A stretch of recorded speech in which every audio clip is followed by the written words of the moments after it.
Well, good evening, Brennan. Welcome to the Lodge Hope of Karachi, number 337, and our lockdown lecture series, meeting number 83. Fortunately, this evening's speaker cannot be with us, and it would be my intention to present one of the backup lectures to you this evening. However, prior to doing that, I'll go through our normal welcomes, and can I remind you all of the Grand Lodge of Scotland guidance in respect of Zoom meetings. Please keep a recognised name in the little box and keep your video running as long as your bandwidth is keeping up with it. If you do have to switch your video off, Brian, please just drop me a little message in the chat box. That'd be very much appreciated. Also, Brian, can I ask you if you wouldn't mind signing the virtual tile on our Facebook pages? That would be very much appreciated. So, Brian, it's not very often that this has happened in the 83 weeks that we've been doing this, but there must be a really good reason for our speaker not being able to be with us this evening. But we'll just let Laird Alan Maitland in, or you can do a Roman thumbs up or a thumbs down with that one, Brian, if you want. Thumbs down, okay. Nobody's just let him in, so we won't tell him.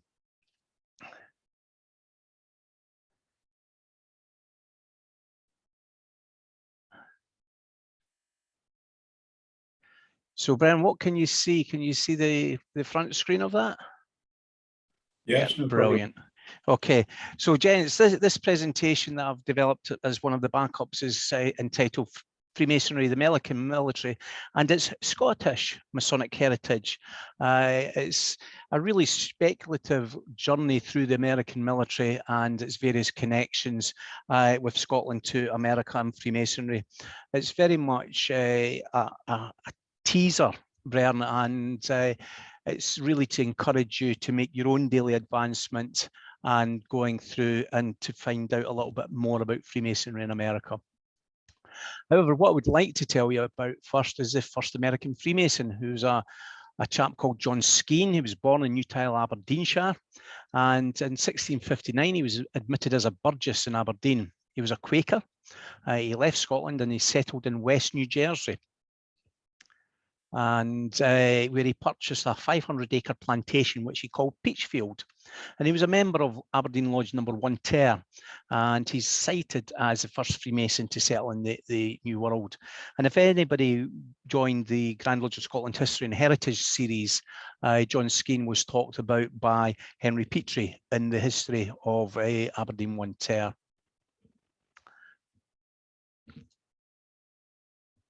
There is a gravestone in West New Jersey to him, and it says on it he was an early settler of the province. He laid out the Peachfield plantation in 1682. He was a deputy governor. He was a presiding justice, and he was buried near this site on the 27th of August 1690. And he's credited as being the first Freemason resident in America. And that memorial stone was installed and dedicated by the Grand Lodge of Free and Accepted Masons of the state of New Jersey in 1984. So really tying back to that Scottish connection. So the development of early Freemasonry in America was a variety of Scots, Irish and English Freemasonry. And I suppose we can expect that because at that time in the 1700s, it was very much a melting pot, people coming from all around the world into the New World.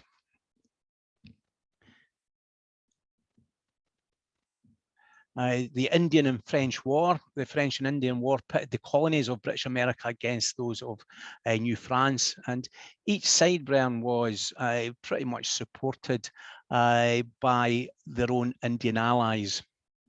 At the start of the war, the French colonies had a population of roughly 60,000 settlers compared with 2 million in the British colonies. And the outnumbered French really relied on the Indians. And we've heard about that in a previous lockdown lecture. The first American Grand Lodges, Brian, there was a good few of them, but there was the Cox Grand Lodge in 1730, Grand Lodge of New England, Grand Lodge of South Carolina, Provincial Grand Lodge of Upper Canada, established in 1792. But the first American Grand Lodge, or what's claimed to be the first American Grand Lodge, and there's a lot of consternation and debate, Brian, still raging over there, but from what I can gather, it was on the 30th of July 1733, 18 men gathered at the Bunch of Grapes Tavern on King Street in Boston, and they organised the first Masonic Lodge in North America.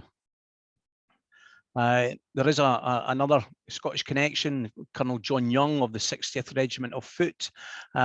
He'd been earlier, we know as early as 1736, appointed by Sir William St Clair of Rossland, the Deputy Grand Master of the Grand Lodge of Scotland. And when he went out to America with the 60th Royal American Regiment, he became the Provincial Grand Master for all the lodges in America and the West Indies at the time. He's part of the Campbell family. He was the 4th Earl of Loudon, and they're the oldest branch of the House of Argyll. A little bit about him: he entered the army in 1727. He was a representative peer for Scotland. He was a Grand Master of the Premier Grand Lodge of English Freemason, and he was a Major General in the previously mentioned 60th Regiment of Rifles.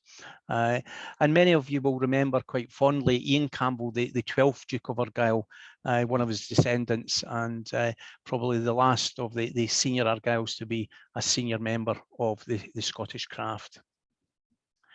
Going on, Brian, you can have a look at the Grand Lodges. The development continued apace in the late 1700s.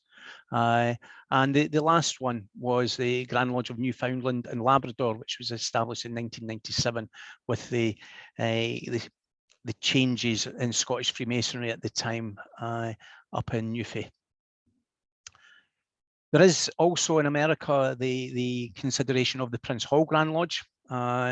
Prior to the American Revolutionary War, Prince Hall and 14 other black men petitioned for admittance to the white Boston St. John's Lodge, and they were declined. And we've heard from Oscar Allen all about Prince Hall in a previous lecture, so it's not my intention to talk about him this evening. But we do know that the Masonic fraternity was very attractive to some of the free blacks. Because it was founded upon many of the ideals that they strove after: liberty, equality, and peace. We know that Prince Hall went on along with 14 others, and they were initiated into Masonry through Lodge number 441 of the Grand Lodge of Ireland. That was a military lodge attached to the 38th Regiment of Foot, the Staffordshire Regiment. And as you know, Brian, I was in Staffordshire last week. I was at the King's Head, which was the pub that that regiment was founded, formed in, and there's a huge connection there. But when the Irish Travelling Military Lodge was posted home, the African American men that were left behind needed a charter to continue their Freemasonry, and applied to the Grand Lodge of England.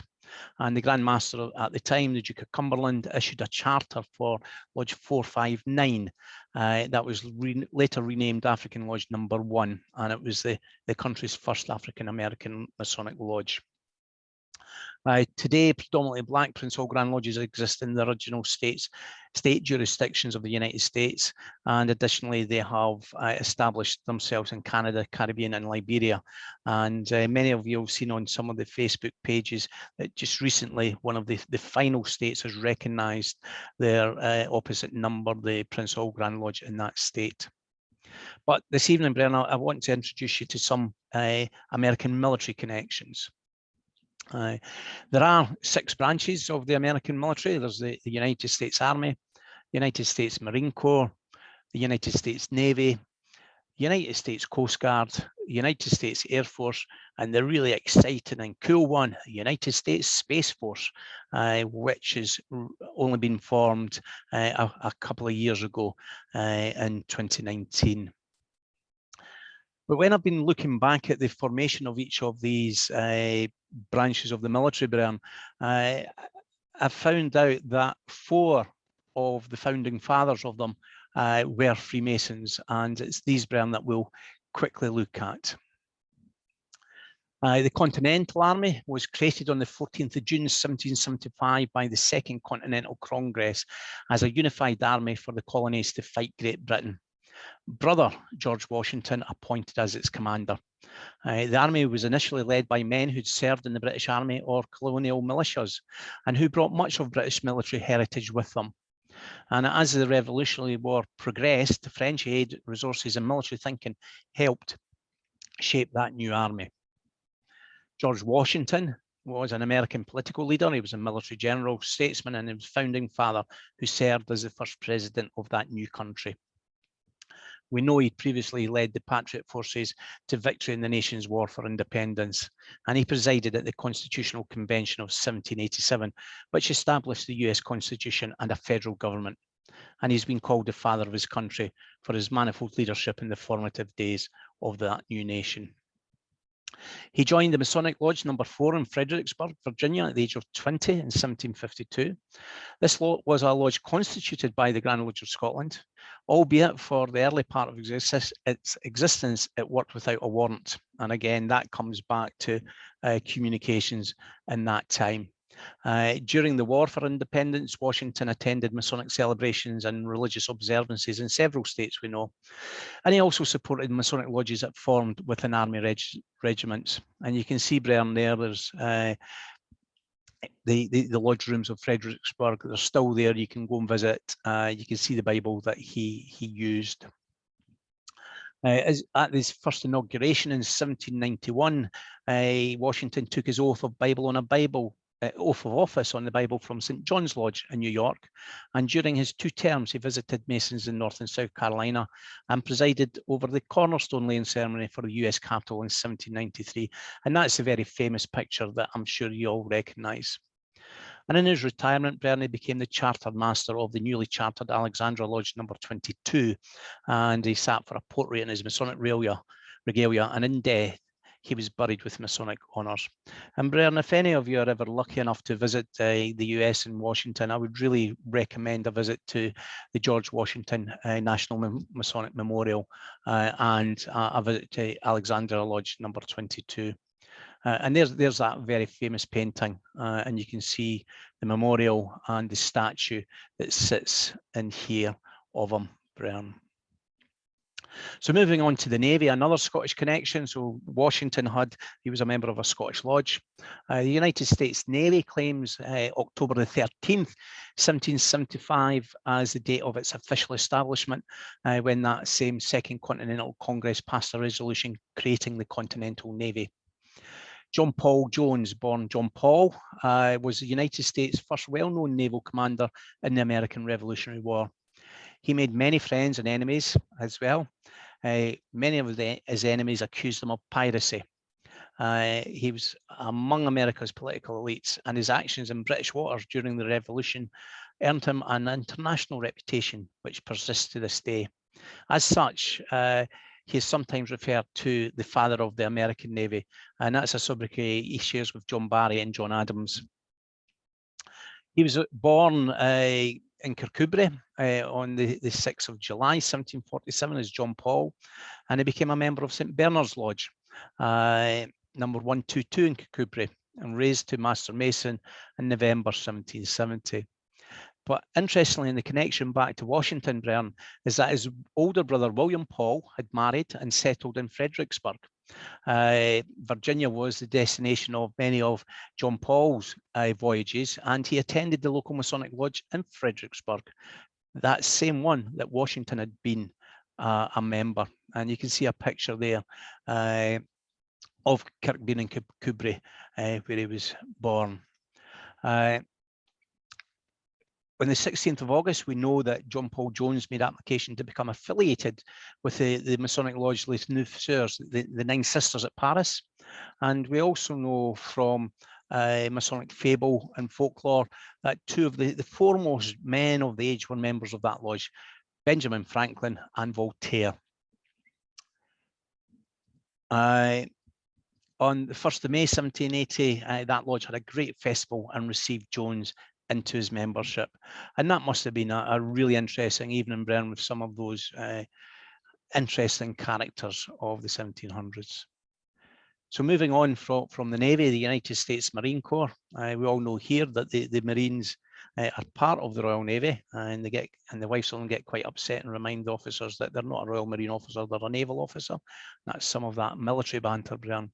But they were founded in the Tun Tavern in 1732, and that tavern hosted the first meeting of St. John's Lodge #1 of the Grand Lodge of Pennsylvania. And the Tun Tavern also hosted the inaugural conference of American Freemasons, Masonic Order, and the election of the first Grand Master in Pennsylvania. But it was that same Tun Tavern that had other connections to Scotland. In 1747, it became the founding place of the St. Andrew Society, which helped newly arrived Scots. And when you look at the St. Andrew Society of Philadelphia, and you look at the names of those early members, and you look at their Masonic membership, it's pretty much 70% of the St. Andrew Society were Freemasons. And on November the 10th, 1775, Masonic leader Robert Mullen was authorised by the Congress to raise the first regiment of the Continental Marines, and they were the forerunner of the US Marine Corps. Captain Samuel Nicholas led the recruitment drive from the lodge and established 2 battalions that played a crucial role in crippling British supplies and boosting that military power of the Revolutionary Army. So that the Corps, the Marine Corps, that famous Corps that you've all seen on the movies, came from the Tun Tavern. Samuel Nicholas, who was their first commissioned officer, was born in Philadelphia, Pennsylvania, the youngest of 3 to Anthony and Mary. His father was a blacksmith, and his uncle Atwood Shute was the mayor of Philadelphia. He was educated at the College of Philadelphia, which is now the University of Pennsylvania. And of interest to us this evening, he was a Freemason who belonged to a Masonic lodge that met at the Tun Tavern. Moving on to the Coast Guard, Brian. The Coast Guard traces its roots to the small fleet of vessels maintained by the United States Department of the Treasury. Beginning in the 1790s to enforce tariffs, which were an important source of revenue for that new nation, the fleet eventually evolved into the United States Revenue and Cutter Service. The Secretary of the Treasury, Alexander Hamilton, lobbied Congress to fund the construction of 10 cutters. Hamilton is believed to be a Freemason, but no evidence as yet has been found, although some sources quote he is a Masonic founding father. As you can expect with a name of Alexander Hamilton, his father was a Scotsman. He was the son of James Hamilton, who was the 4th son of Alexander Hamilton, the Laird of Grange in Ayrshire. And Brian, we know of the Masonic history and connections with Ayrshire.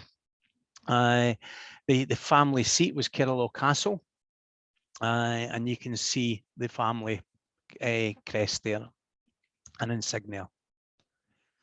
Moving on to the United States Air Force. It was initially formed as part of the Army on the 1st of August 1907, and it was established as a separate branch of the Armed Forces on the 18th of September 1947.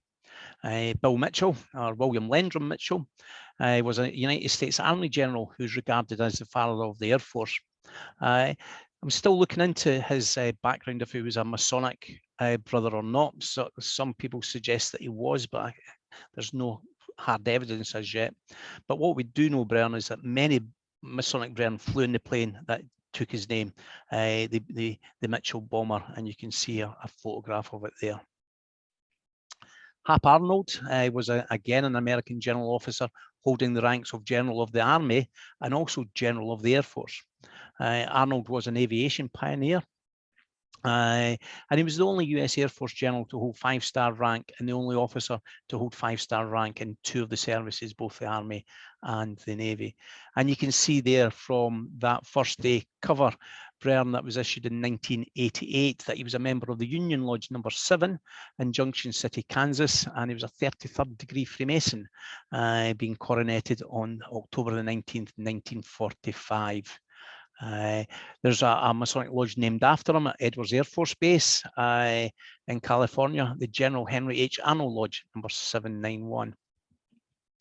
And you can see here, Brian, some of the content of that. On the 21st of November 1958, the lodge at Edwards Air Force Base was constituted as that lodge.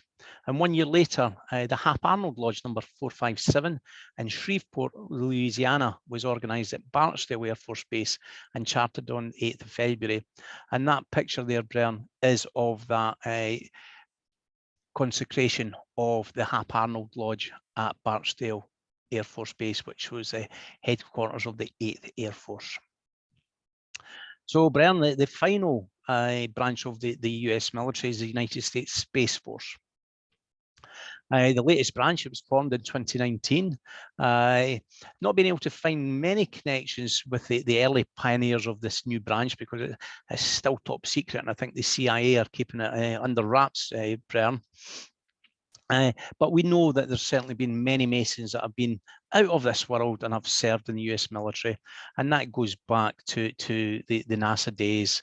But we know that in our rituals, a lot of our allegories are astronomical as well. The first brother I'd introduced to you is Buzz Aldrin. He was the second man to walk on the moon, and he was the first Freemason to set foot on the celestial globe. He was initiated at Oak Park Lodge in Alabama. You can see he was passed the fellowcraft in April '55, and he was raised in a different lodge in Colorado in '56. Became a Rite Mason and a member of the Arabia Shrine Temple in Houston. John Glenn. He was the first American to orbit the Earth aboard Friendship 7 in '62. He circled the globe 3 times. He went on to become a senator for Ohio, and he served the US Senate from 1974 to 1999, and he was a member of Concord Lodge number 688. There are other astronauts that we know were Freemasons: Don Isle, Leroy Cooper, James Irwin, Edgar Mitchell, Paul Weitz, Thomas Stafford, Walter Shearer, and Virgil Grissom. And you can see this Congressional Space Medal of Honor there next to Stafford and Grissom, Brian. But out with the astronauts, there was also James Webb, who was the director of NASA. The Congressional Space Medal of Honor, Glenn, Stafford, and Grissom. And that new medal was authorized by Congress in 1969 to recognize any astronaut who, in the performance of his or her duties, has distinguished himself or herself by exceptionally meritorious efforts and contributions to the welfare of the nation and mankind. 28 astronauts have been honored with the award, 17 of which have been awarded posthumously for those who've died in spaceflight, and there's 3 Masonic holders of it. Another pretty well-known American Freemason, particularly those who've managed to acquire the Scottish Rite Journal, the magazine of the Southern jurisdiction. Fred Kleinknecht, he was head of NASA at the time of the Apollo space program. He went on to become the Sovereign Grand Commander of the Council of the 33rd Degree of the Ancient and Accepted Scottish Rite of Freemasonry of the Southern jurisdiction. His tenure was 18 years as Sovereign Grand Commander, and that was only exceeded by Albert Pike and Henry Cowles. Commanders-in-Chief. In the American military, the president is always the commander-in-chief. Previous service in the military is not a prerequisite for the position of president, though. And as of the 2021 election, no member of the US Marine Corps or US Coast Guard has yet been elected president. The most frequent military experiences in the Army or the Army Reserves, with 15 presidents. State militias at 9 presidents, the Navy, Naval Reserves, 6 presidents, and the Continental Army with 2 presidents. 8 presidents served during World War II, while 7 served in the military during the American Civil War. From the first president of the US in Washington through to the 46th, and I've forgotten his name, or is that what he does? 32 with military service, 14 Masonic, and 11 of those with military service, and 6 of them, Brian, with of Scottish descent. James Monroe, the 5th president. Andrew Jackson, the 7th president of Scottish descent. James Knox Polk, 11th president, he was of Scottish descent. James Buchanan, 15th president. Andrew Johnston, 17th president. James Garfield, the 20th president. William McKinley, 25th president of Scottish descent. Theodore Roosevelt, 26th president. Medal of Honor winner, Harry Truman, 33rd president, and Gerald Ford, the 38th president. There are other Masonic presidents that did not serve in uniform. There was Howard Taft, the 27th president, Franklin Delano Roosevelt, the 32nd president, and Warren Gamaliel Harding, the 29th president.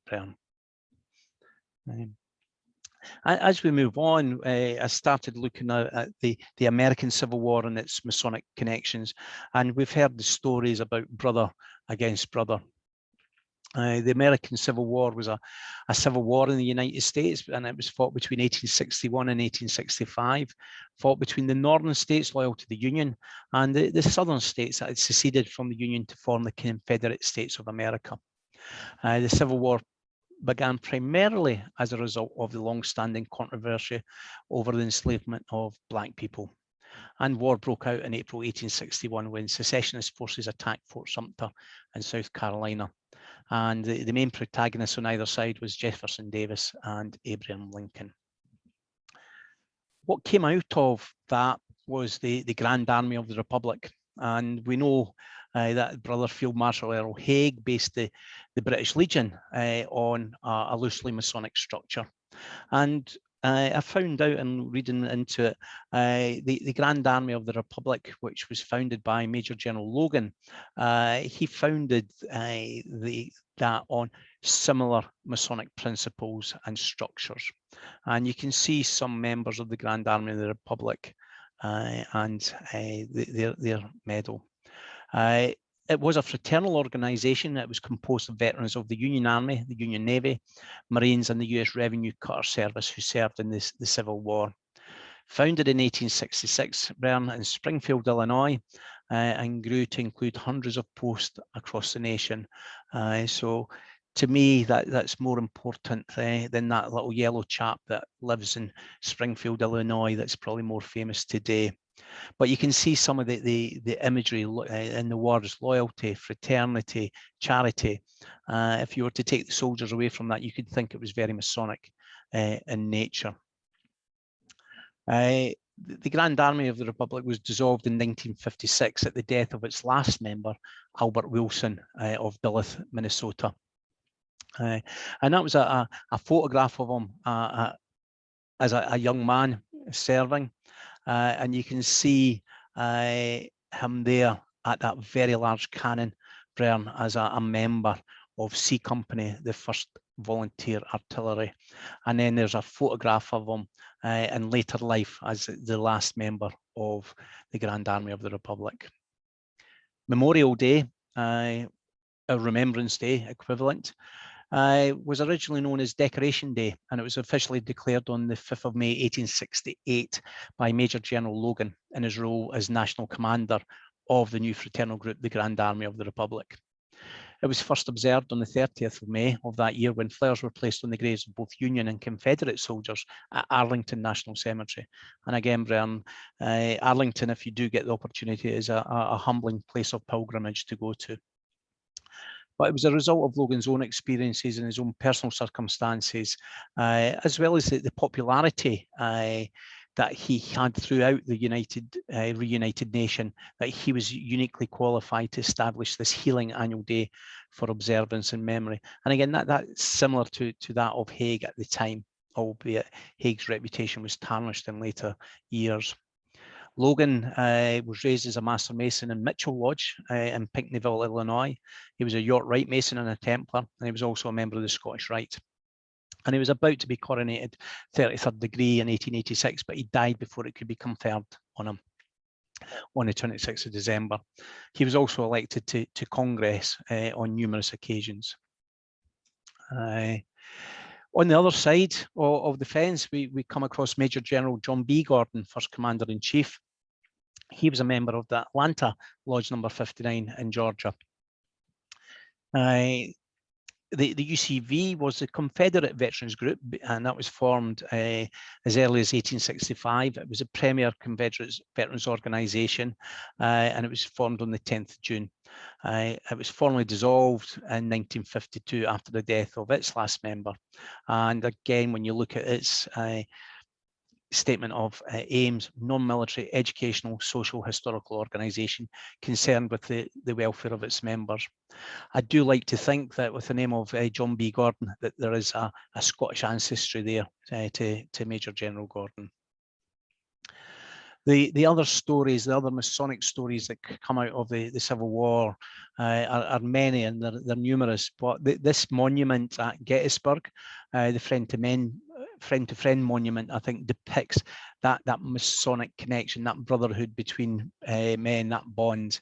And the monument depicts Confederate Brigadier General Lewis Armistead, who was a Freemason. He was wounded after crossing the wall during the climate of Pickett's charge, and he was being attended to by Union Captain Henry Bingham, who was also a Freemason. And you can see the dedication of that memorial that stands. What came out of it, many of you will have seen the ceremony of the empty chair, and this is thought to date back to 1875, a decade after the close of the American Civil War, Brian, when it was used in the Masonic lodges throughout the nation to pay tribute to those who did not return from the war. Since then, it's been used by lodges on Memorial Day and Remembrance Day throughout the world to pay homage to those, Brian, who've sacrificed their lives for our country. Again, keeping with that military tradition and that Masonic connection, TAPS was written by a chap called Daniel Butterfield. He was a Civil War recipient of the Medal of Honor. His father was the founder of the American Express, Amex card fame.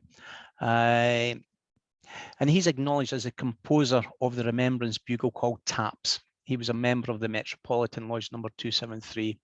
And Brian, TAPS is like our last post in Reveille. If you've not heard it, please put TAPS into the Google search engine and just listen to that spine-tingling tune that comes out.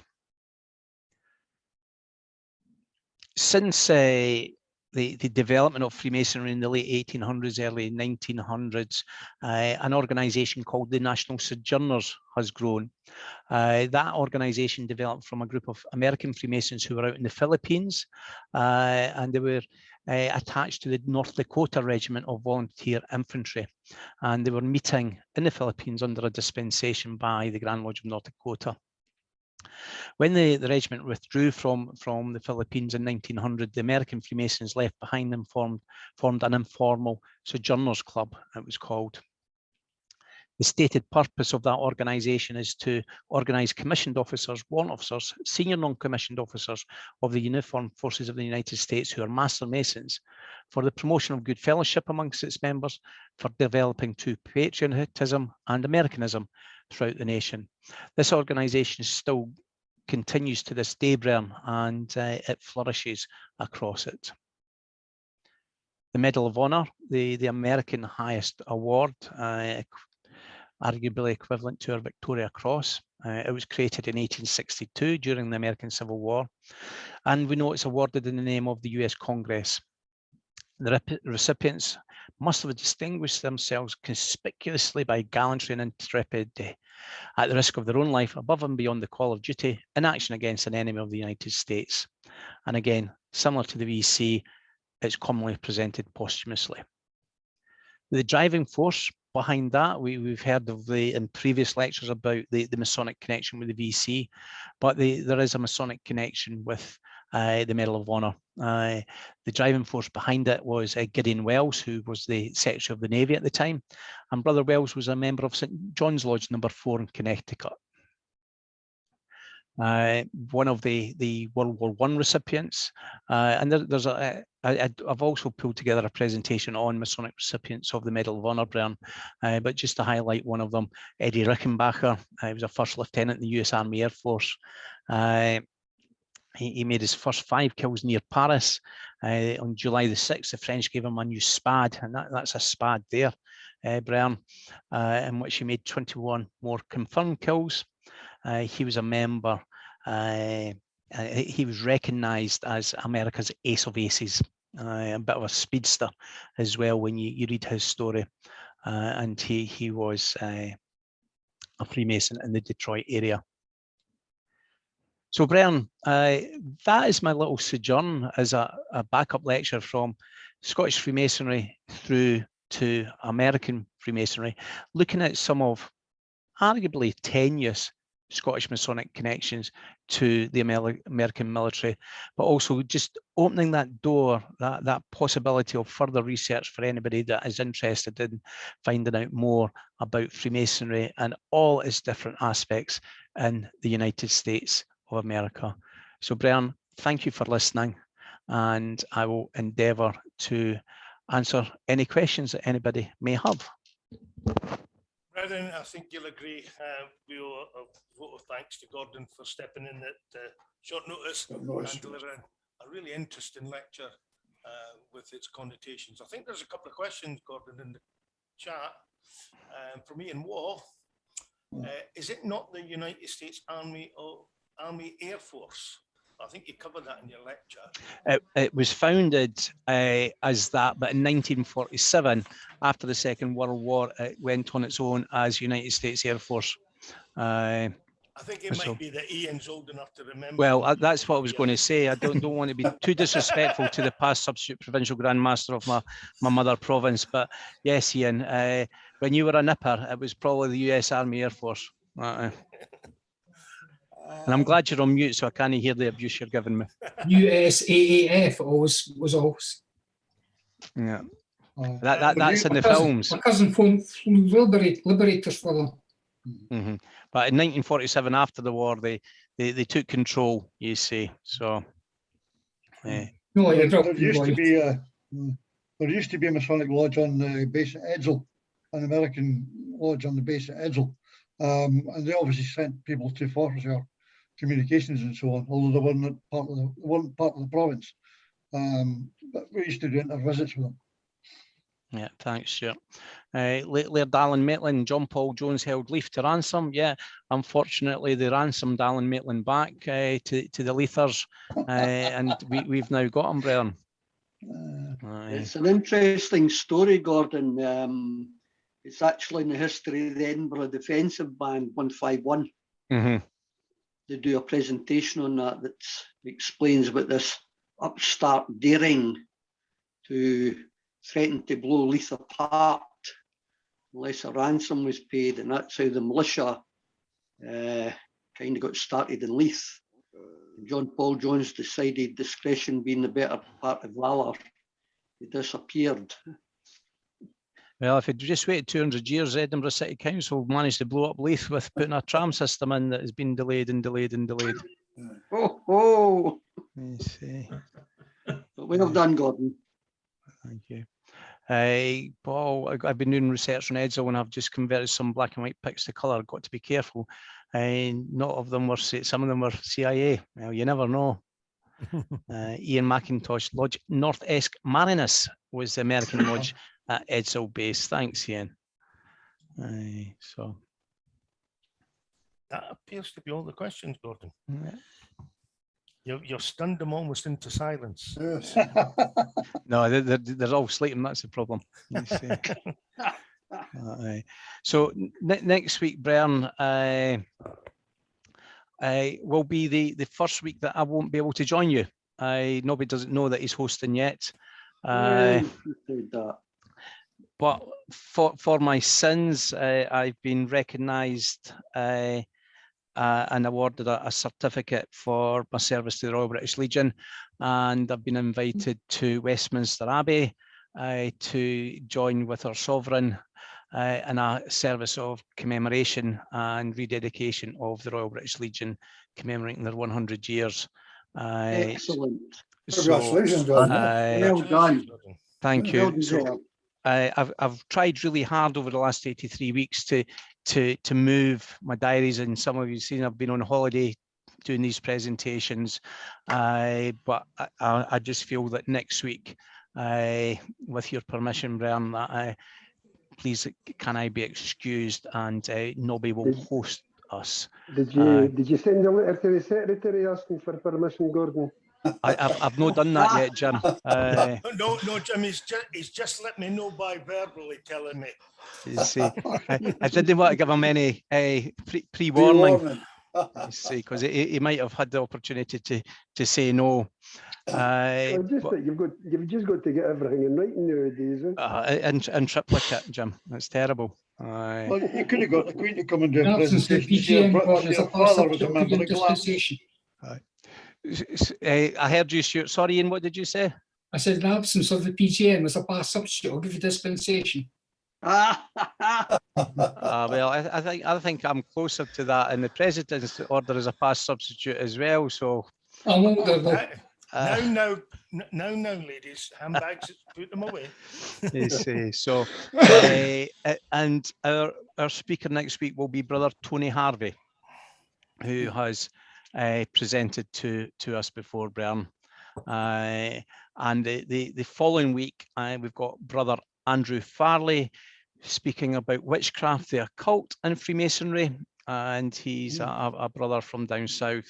And then the following week, we've got a brother, Ralph Herden, who's going to give us a story about a brother, Horace Schacht, and he was a Freemason working within the realms of the Third Reich. And the first week in November, Brother Demetrius Papagiorgio is coming to speak to us about the impact of British Freemasonry on Corfu and the everyday life during the Protectorate of the United Kingdom in the Ionian Islands. And that takes us up to Remembrance Week, Brian, and I'll come back to you soon with that. So, Brian, please feel free to unmute yourself and say good evening to each other. Thank you. Gordon, Good evening, congratulations. Peter. Well done. Excellent, Gordon. Well done. Well done. Gordon. Nobby, can you Thank take God, my I really apologies for enjoyed next that. week? I'll Thank be you. away. I will do, no problem. An excellent presentation, Gordon. Done in your usual Gordon, really line enjoyed of that. efficiency. Thank you very Thanks, much. Enjoyed that immensely. Enjoy yourself next week. Cheers. Excellent presentation, Gordon, and congratulations on your award. Well deserved, mate. Thank you. Yes, indeed. You bring us back a stocky rock for next week, Gordon. No, but that's what I got. Very nice. Wow. Well done, Gordon. Well And done. they were really, really generous. I've complained. They gave us an English poppy badge. So I did get them to tell that it's a one Legion strategy, but and we managed to get Poppy Scotland put on the bottom. Because when we Brilliant. first came through, it Having just had said that, RBL. Gordon, You see. having So. said that, Gordon, a poppy is a poppy. Well, arguably it's not. No, you're quite right, Gordon. Uh, Because You made see. bother early years than Aye. anything. Gordon, thank you very much. That was absolutely super and way better than just a standing. Thank you, Alan. I appreciate it. Thanks very much, guys. Gordon. Here's my daughter. Fantastic. Everyone. Catch up with you later. Cheers. All the best for next week as well.